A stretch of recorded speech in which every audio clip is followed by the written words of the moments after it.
You've seen it 1,000 times. The influencer's immaculate morning routine. The carefully arranged self-care Sunday flat lay. The pastel-colored quote cards reminding you to protect your peace and choose yourself. The $45 billion wellness industry promising that with just the right combination of scented candles, adaptogenic supplements, and boundary-setting mantras, you too can achieve that elusive state of balance, healing, and wholeness. Here you are. Perhaps more anxious than ever, more disconnected, more fragile. The promises haven't materialized, have they? The more tools you acquire for your self-care arsenal, the heavier life's normal difficulties seem to weigh that you're not alone in this paradox. In fact, you're experiencing exactly what Carl Jung, the revolutionary Swiss psychiatrist, warned about nearly a century ago when he wrote, "One does not become enlightened by imagining figures of light, but by making the darkness conscious." The term self-care wasn't always a marketing strategy. It emerged in the 1960s and 70s as a radical concept among civil rights activists, feminists, and healthcare workers. It was about survival and sovereignty for the marginalized, about claiming agency when systems failed you, about rebuilding strength to continue the fight. But something happened on the way to 2025. Self-care morphed from radical political act to consumer identity, from strength-building to comfort-seeking, from confrontation to retreat. Consider Sarah, a 32-year-old graphic designer I interviewed for this project. For 3 years, she devoted herself to what she called radical self-care. She established firm boundaries with family. She declined social obligations that didn't serve her energy. She invested thousands in therapy, yoga retreats, and wellness products. Her Instagram became a showcase of mindfulness practices and self-compassion rituals. "I did everything right," she told me, her voice cracking. "I prioritized myself in all the ways the books and podcasts said I should. So why do I feel emptier than ever? More afraid of the world? Less able to handle normal stress? It's like I've been training for a marathon by sitting in a hot tub." Jung would not be surprised by Sarah's experience. He understood that psychological strength does not come from protection, but from integration. Not from comfort, but from confrontation. Specifically, confrontation with the parts of ourselves we'd rather not see. The modern self-care movement often promises that you can bypass this confrontation. That with enough external supports, enough bubble baths and boundaries and breathing techniques, you can outrun your own shadow. But Jung knew better. And deep down, so do you. True psychological resilience isn't built by arranging perfect conditions. It's forged in the fire of facing what you'd rather avoid. The capacity to stand firmly in life's storms isn't developed by escaping the rain, but by learning to dance in it. What if the very practices promising to strengthen you are actually weakening your psychological immune system? What if comfort, pursued as an end in itself, becomes a prison that keeps you small? The more you curate your comfort, the less capacity you build to endure life's inevitable storms. Let's talk about the shadow. Not the pleasant shade on a summer day, but what Carl Jung identified as perhaps his most significant contribution to psychology. The hidden, disowned parts of ourselves that we push into the unconscious because they contradict how we want to see ourselves. Your shadow isn't just your darkness. It's everything you refuse to acknowledge. Your rage, your pettiness, your selfishness, your vulnerability, your power, your brilliance. Anything that doesn't fit the story you tell about who you are gets banished to this psychological basement. Jung wrote, "Everyone carries a shadow, and the less it is embodied in the individual's conscious life, the blacker and denser it is." This isn't metaphor or mysticism. It's practical psychology. What you refuse to face doesn't disappear. It goes underground where it gains strength and autonomy beyond your conscious control. Now, consider the dominant messaging in today's self-care culture. Positive vibes only. Don't let negative people drain your energy. Release what doesn't serve you. These sound like wisdom. They feel like protection. But Jung would recognize them as something else entirely. Sophisticated forms of repression masquerading as healing. When you sage away negative energy, but never explore the anger beneath it. When you cut off toxic people without examining what they trigger in you. When you choose happiness by suppressing grief, you're not practicing self-care. You're practicing self-deception. Meet Michael, a 41-year-old tech executive who prided himself on his emotional evolution. Daily meditation, gratitude journaling, affirmations about being calm and centered. He invested years in what he called his emotional wellness practice, designed specifically to help him release negativity and maintain equilibrium. The problem? His practice was really an elaborate avoidance strategy. Rather than facing his buried rage, stemming from childhood betrayals he'd never processed, he built a spiritual bypass around it. The shadow always finds a way out. For Michael, it emerged during a minor disagreement with his partner that escalated into a terrifying explosion of rage that shocked them both. All those years of releasing negativity had actually been years of compressing it, pressurizing it, until it burst forth with destructive force. I thought I was healing, Michael told me, but I was just decorating my wound. The spa day, the carefully curated mental health day, the boundary that keeps all discomfort at bay. These aren't inherently problematic, unless they become rituals of repression rather than tools for integration. Jung understood that genuine healing doesn't come from avoiding your shadow. It comes from meeting it, dialoguing with it, recognizing it as a disowned part of yourself rather than an alien invader to be exorcised with essential oils and affirmations. True self-care isn't about silencing your inner critic. It's about understanding what that critic is trying to protect you from. It isn't about cutting off negative people. It's about examining why certain people trigger you so intensely. Hint, it's often because they embody your disowned shadow qualities. The wellness industry sells shadow avoidance because integration is harder to package and monetize. There's number 10-step program for confronting your own darkness. No luxury retreat can do the work of honestly facing yourself. The shadow work Jung prescribed isn't comfortable or Instagram-worthy. It's messy, contradictory, sometimes ugly. It doesn't fit in a pretty box with a bow.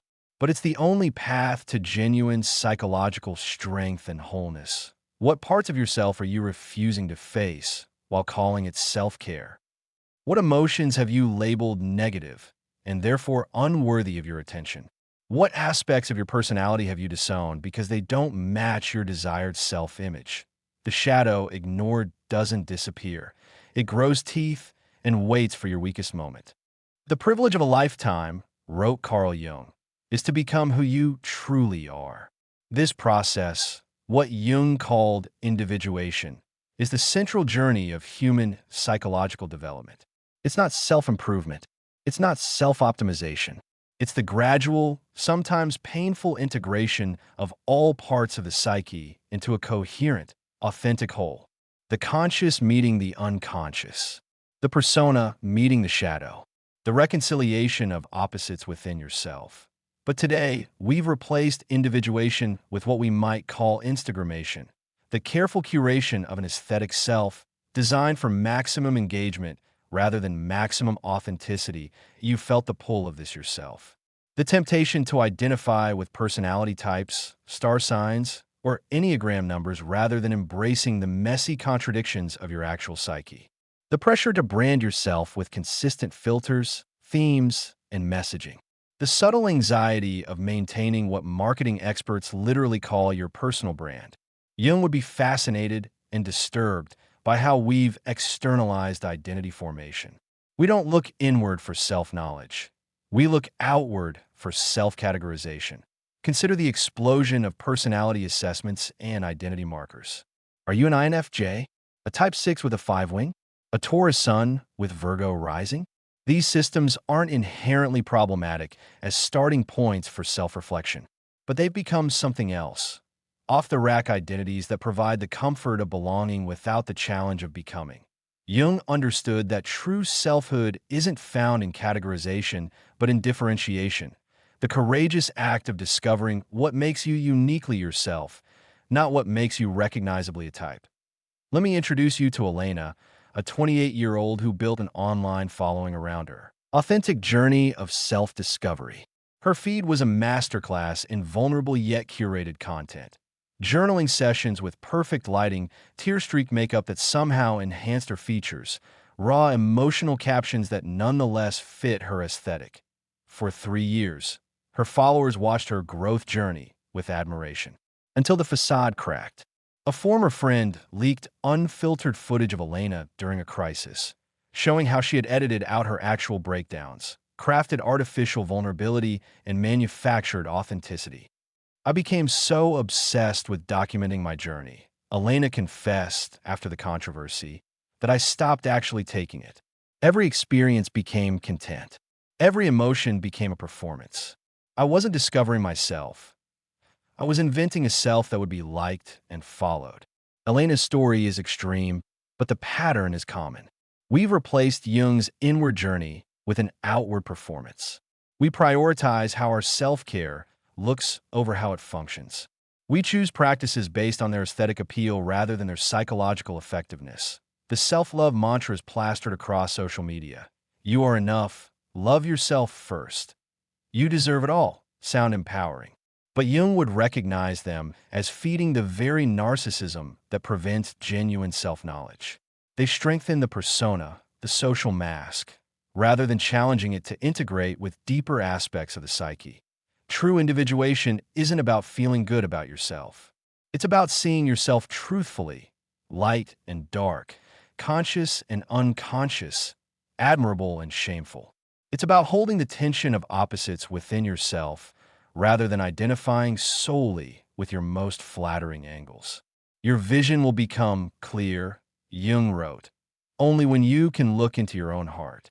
Who looks outside dreams, who looks inside awakes. The aestheticization of self-discovery keeps us dreaming when we need to be awaking. It keeps us scrolling when we need to be soul-searching.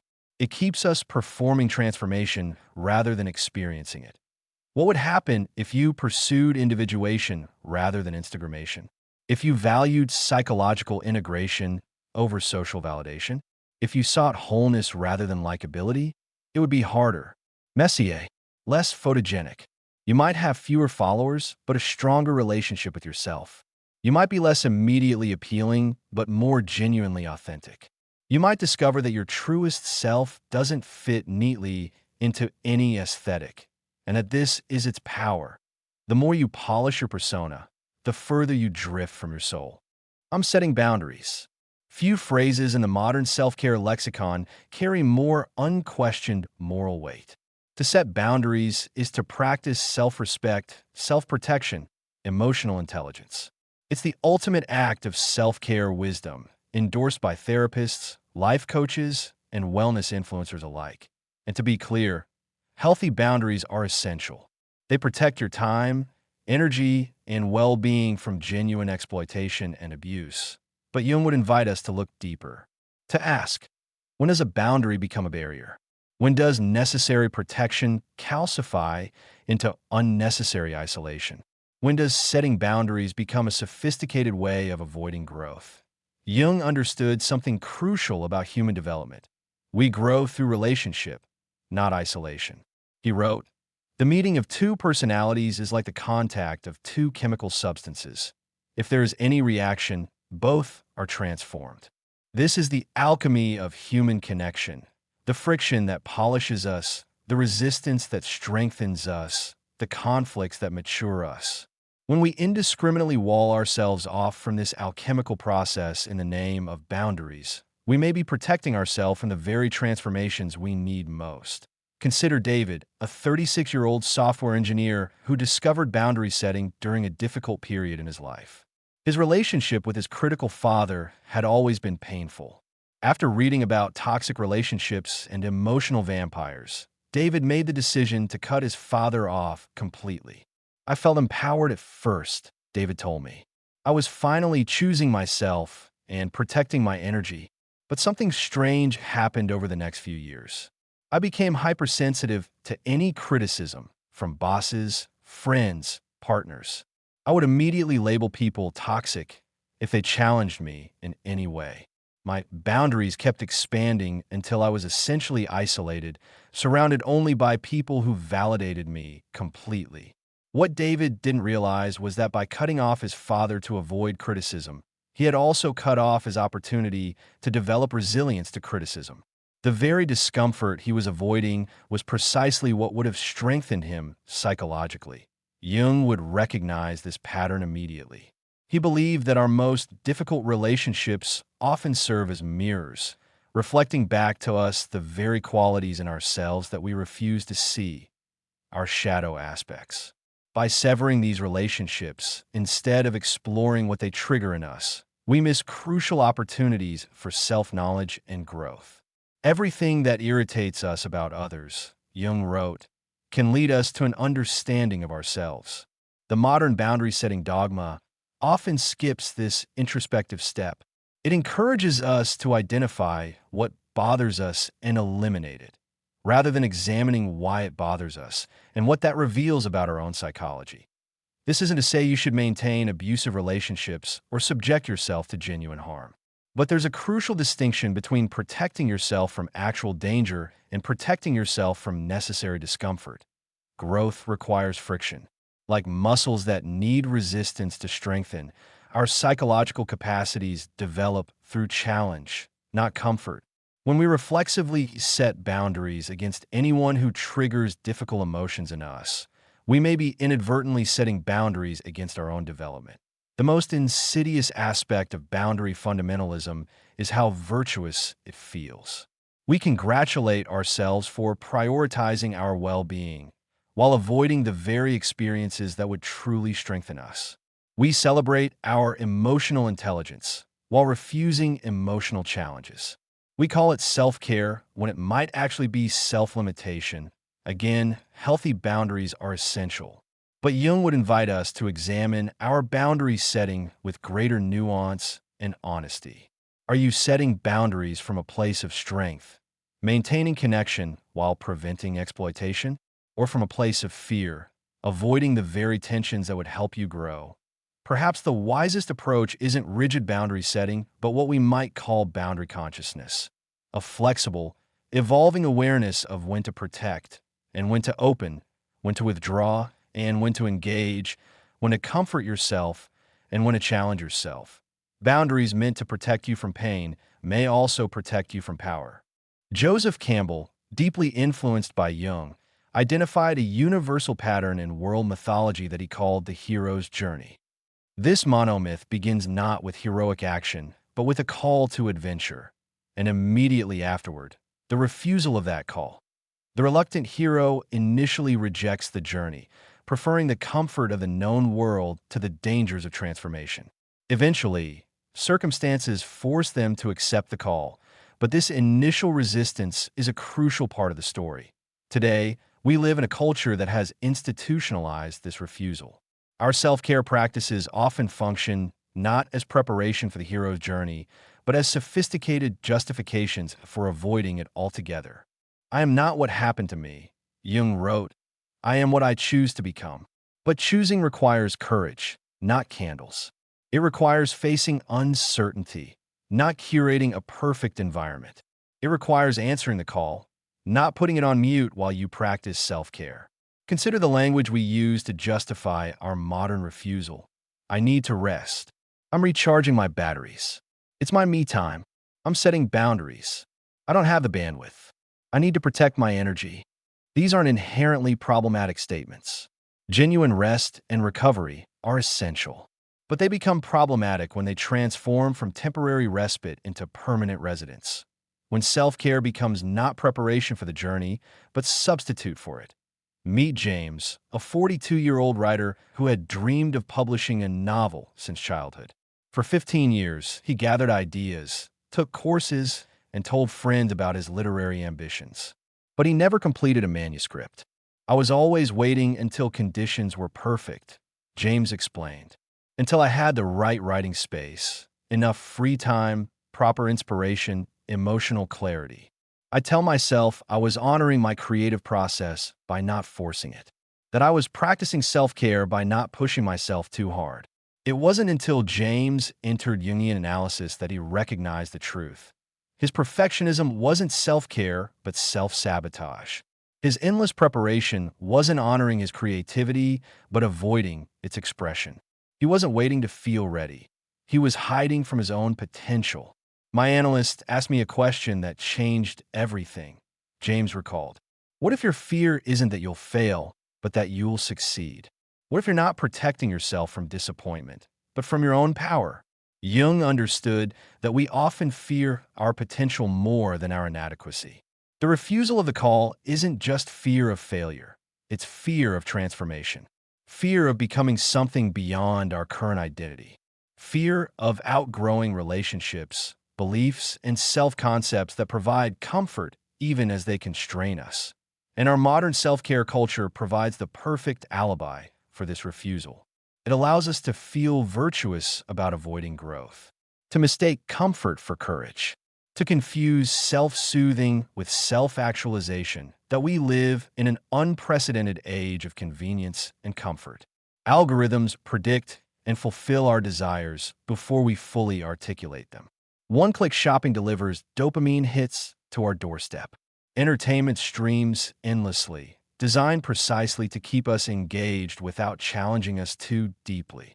This ecosystem of ease conspires with our natural resistance to change, creating what Jung might call a cultural complex, a collective pattern of avoidance disguised as wellness.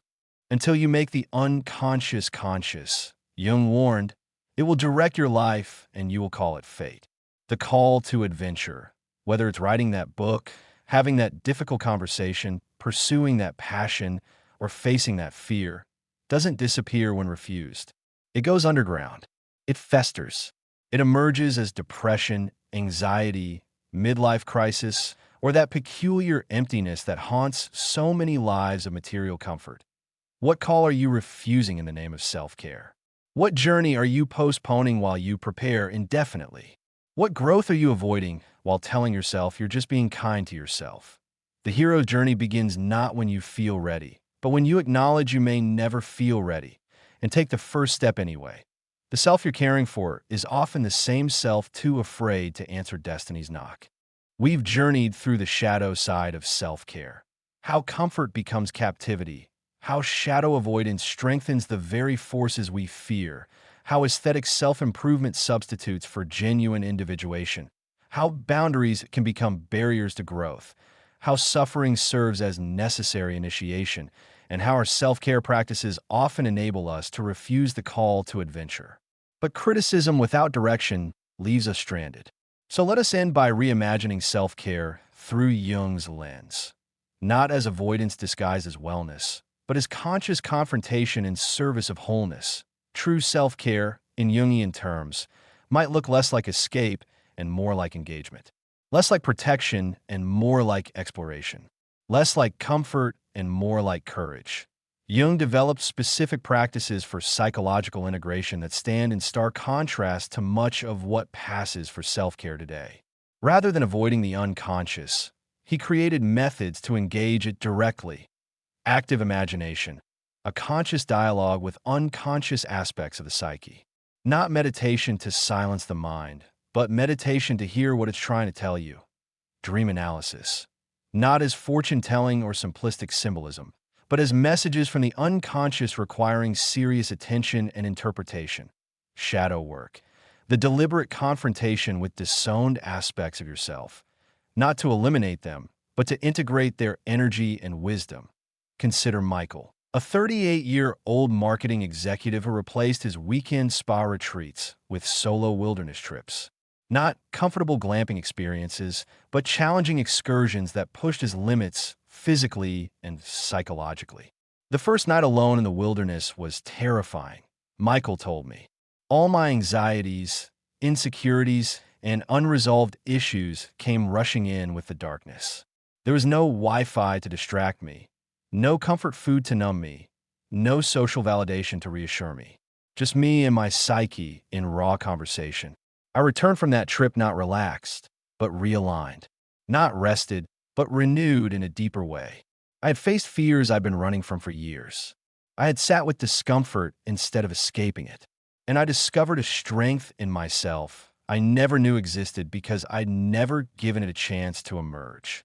Michael's experience exemplifies what we might call soul care rather than self-care. Practices that engage the depths rather than just soothing the surface. That build capacity rather than just providing comfort. That transform rather than just tranquilize. This doesn't mean abandoning gentleness or rest. Jung himself emphasized the importance of balance and recognized the necessity of periods of recovery. But he understood that genuine psychological development requires a rhythm of engagement and retreat, not permanent retreat disguised as self-care. What might Jungian self-care actually look like in practice? Instead of avoiding people who trigger you, get curious about what they're activating in your shadow. Instead of meditating to escape difficult emotions, use meditation to observe them with compassionate awareness. Instead of journal prompts that reinforce what you already believe about yourself, try dialoguing with the parts of yourself you avoid or reject. Instead of curating a perfect environment, build your capacity to remain centered in imperfect ones. The foundation of all mental illness, Jung wrote, is the unwillingness to experience legitimate suffering. Note that he specified legitimate suffering, not unnecessary or traumatic suffering, but the natural discomfort that accompanies growth, change, and confrontation with reality. What if the anxiety you feel before speaking your truth isn't a warning to remain silent, but an initiation into greater authenticity? What if the discomfort of setting a real boundary, not a wall, but a genuine limit, isn't a sign you should back down, but an opportunity to develop genuine strength? What if the grief you've been avoiding isn't an enemy to vanquish, but a doorway to deeper wisdom? The antidote to the self-care paradox isn't abandoning care altogether. It's expanding our understanding of what genuine care entails. Sometimes the most caring thing you can do for yourself isn't to escape your difficulties, but to engage them. Not to protect your ego, but to challenge it.